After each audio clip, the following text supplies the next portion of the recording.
Ahojte, vítam vás pri dnešnom videu, kde by som sa chcel teda s vami porozprávať o prop firmách. Pre tých, ktorí nevedia, čo sú to prop firmy, samozrejme chcem vysvetliť, čo sú to prop firmy, ako môžeme my ako traderi profitovať z týchto prop firmiem. A ku koncu videa by som chcel vám teda ukázať nejaké ukážky, ako najlepšie si nájsť tieto prop firmy a možno, že nejaké kritériá, ktoré ja sám osobne používam na to, aby som našiel nejakú dobrú prop firmu, lebo je verejne známe, že prop firmy proste nestoja za nami a je to ich biznis a chcú čo najviac traderov, ktorých môžu ošklbať. To je už verejne známa vec. Tak aby som nedehonestoval tieto firmy úplne tým, že som povedal, že chcú ošklbať ľudí, rád by som teraz vysvetlil, akým spôsobom tieto firmy fungujú a pravdepodobne pochopíte, že prečo hovorím, že chcú ošklbať ľudí. Ale aj ja využívam tieto prop firmy, ja som tiež fundovaný, mám nejaký kapitál od firmy, ktorý môžem tradovať a môžem s nimi zdieľať tento profit split, sa tomu hovorí. A tým pádom ona si zoberie niečo a ja si zoberiem niečo z toho, čo som vytradoval. Takže poďme rovno na to. Takže ako príklad si tu otvorím FTMO stránku, kde môžeme vidieť veľkosti účtov, ktoré oni ponúkajú a teda aj ich podmienky a cenu za tieto účty. Takže v prvom rade prop firmy ponúkajú veľkosti účtov rôzneho typu a majú úplne rôzne pravidlá. Ty si môžeš požiadať o tento účet, ale musí splniť tzv. Challenge. Tieto pravidlá sú na každej stránke a v každej prop firme úplne iné. Môžeš ich vidieť na stránke, ktorú ti ukážem neskôr a môžeš si porovnať všetky tieto challenge a môžeš si porovnať aj tieto pravidlá. Poďme teda sem na túto stránku, kde si môžeme ukázať jednoduchý príklad tohto challengeu. A ja tu mám teda 10 000 účet a vidíš, že tento challenge sa skladá z troch verifikácií alebo troch challengeov, povedzme, tak by som to povedal. Prvý challenge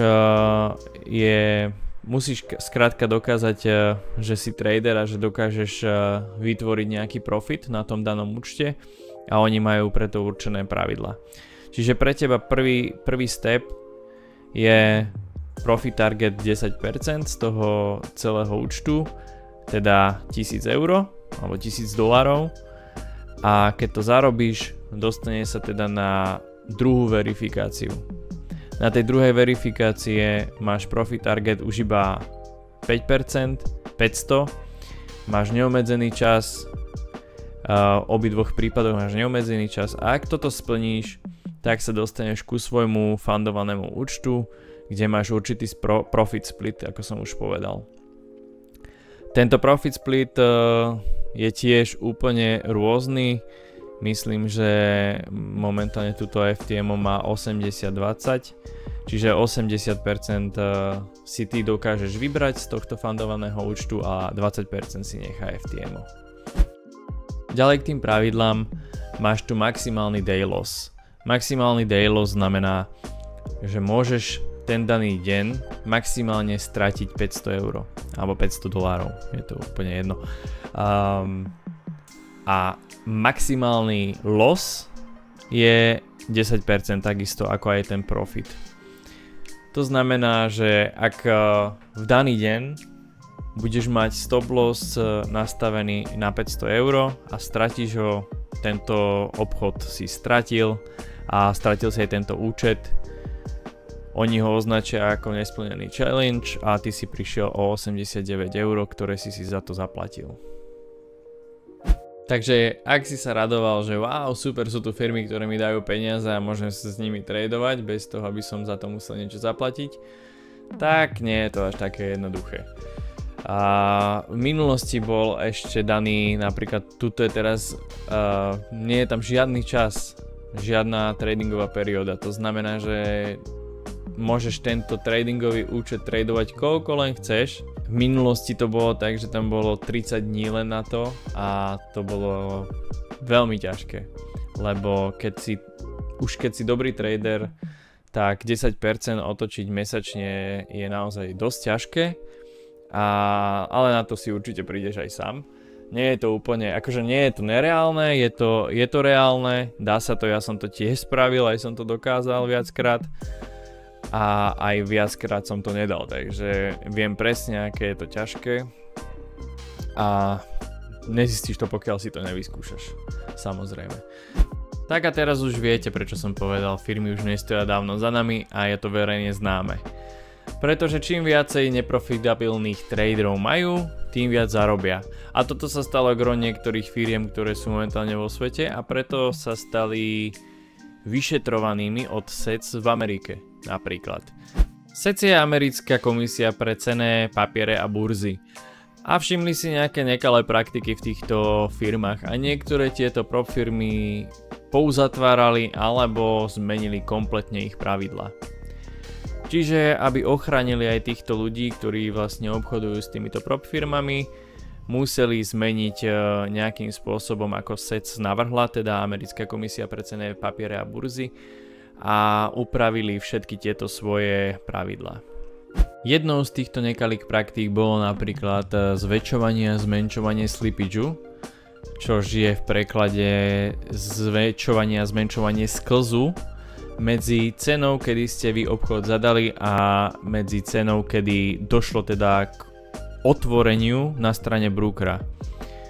Robili to takým spôsobom, že mali nejaký vlastný tradingový software, ktorý vytvorili a traderi boli nútení obchodovať na ich platforme, ktorá vlastne fungovala iba na ich systéme, nikde inde.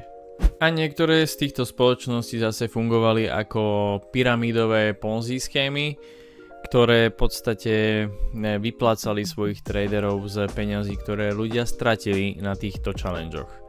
Čiže pre nich bolo gro mať čo najviac ľudí a vôbec ich nezaujímalo, že či tí tradery pre nich vyrábajú peniaze alebo nevyrábajú peniaze, ale v konečnom dôsledku ich to aj tak dobehlo, pretože niektorí tradery naozaj zarábali peniaze a oni teda nemali peniaze na vyplácanie týchto traderov.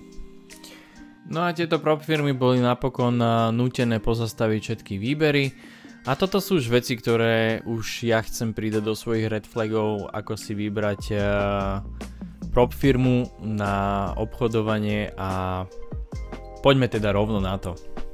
Tak napríklad takéto pozastavené payouty si vieš úplne jednoducho vyčítať na stránke, ktorú ti chcem odporučiť, Trustpilot, kde si vieš otvoriť každú jednu túto funding spoločnosť a pozrieť si reviews od reálnych ľudí, ktorí začali obchodovať s týmito spoločnosťami a na týchto stránkach. Takže ak si otvorím FTMO, môžeš vidieť, že tu majú tak maximálne 3% s jednou hviezdičkou, môžeš si vyčítať, čo mali tí ľudia za problém a vie si to vyhodnotiť. Úplne jednoduchá vec. Druhou stránkou, ktorú ti chcem odporučiť, je propfirmatch.com, kde si dokážeš porovnať všetky svoje kritériá, môžeš si tu vybrať a toto je inštruktážne video, ako používať túto stránku, takže neváhaj, choď tam, pozri si toto video a nájdi si svoj challenge, ktorý ti bude najviac vyhovovať, ktorý bude tebe cenovo najviac vyhovovať a nájdi si prop firmu, ktorá bude pre teba naozaj dobrá. Môžeš tam vidieť aj, keď si otvoríš napríklad túto firmu, oni majú majú tam teda tieto reviews, ktoré môžeš vidieť tu a môžeš si ich tu dokonca aj prečítať. Môžeš tam vidieť priložené obrázky, čo je tiež super. Môžeš tam vidieť všetky ich challenge, ktoré majú a koľko stoja, koľko trvajú a vlastne všetky ich podmienky. Je to super stránka, takže už nemusíš robiť až taký veľký prehľad si o tomto a prehľadávať tieto veci, ale stále odporúčam chodiť na Trustpilot a prečítať si reviews od ľudí. Zatiaľ za mňa prop firmy, ktoré napríklad používam ja, je FTMO, Funding Traders a 21 Rocket Challenge. Je ich tam kopec ďalších, ktoré sú super a viem o nich a plánujem ich taktiež použiť a Prečo ich plánujem použiť je pretože sa snažím nejakým spôsobom diverzifikovať tieto účty. Takisto ako keď máš investíciu, tak sa snažíš investovať do rôznych spoločností alebo do rôznych inštrumentov, tak aby si rozložil svoje riziko. Nesnažím sa teda získať najväčší ten tradingový účet pri jednej spoločnosti, ale snažím sa získať viac účtov pri rôznych spoločnostiach, a to z toho dôvodu teda, aby som diverzifikoval toto riziko, že by sa niečo s touto fundovanou spoločnosťou stalo alebo niečo podobné. Tak a poďme k tým red flagom. Red flag číslo 1 pre mňa je platforma. Ak prop firma vám ponúka iba jednu jedinú platformu a ešte to platforma, ktorú používajú iba oni, že je to ich vytvorená platforma, pre mňa je to red flag, ja idem prejsť z tejto firmy určite.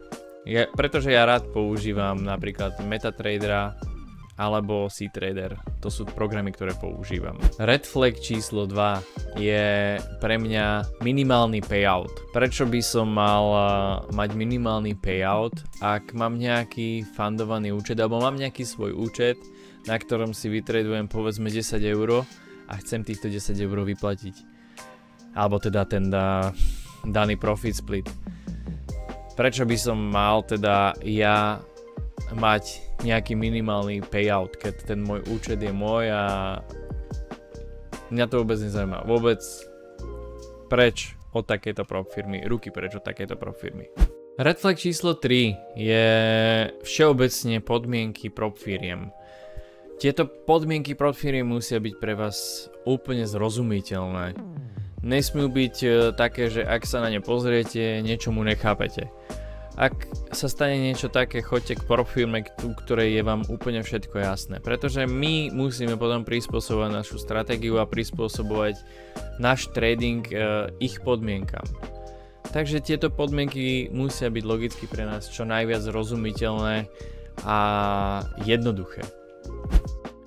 Číslo 4 je jedna z týchto konkrétnych podmienok, ktoré si niektoré prop firmy dávajú, a je to pravidlo trailing based drawdown.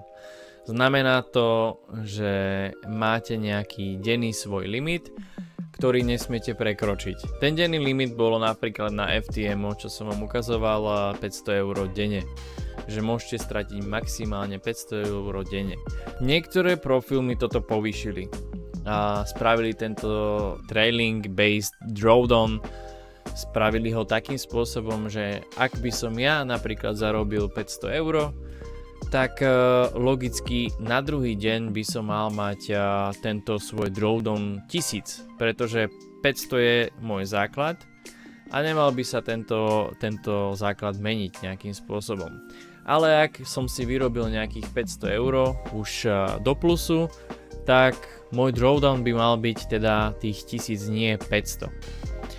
No a toto je vec, ktorá mňa vie akože naštvať celkom, pretože ak si vytvorím teda nejakú tú podušku, kde sa môžem pohybovať, tak prečo by mi ju mali oni krátiť? Oni spravia to, že vás tento drawdown stále followuje. Je jedno, či ste spravili 100 € a proste do plusu alebo 200 € do plusu, tak ich to nezaujíma, vždycky je to iba tých 500 € denne, vaša strata maximálna. Čože je totálna blbosť, taktiež. Číslo 5 je skoro úplne podobná vec, len je to s tým maximálnym drawdownom, kde FTMO ponúka napríklad 10% a niektoré spoločnosti tento drawdown povýšili takým spôsobom, že tento drawdown vás followuje taktiež, čiže ak máte jeden deň na povedzme dobrý trade a spravili ste 2%, tak ste zarobili 200 € a mali by ste mať tento maximálny drawdown 1200 na ďalší deň. Ale oni spravili takú vec, že ak prerobíte jeden deň 200 €, budete mať ten maximálny drawdown už iba 800 a týchto 800 € vás bude followovať stále.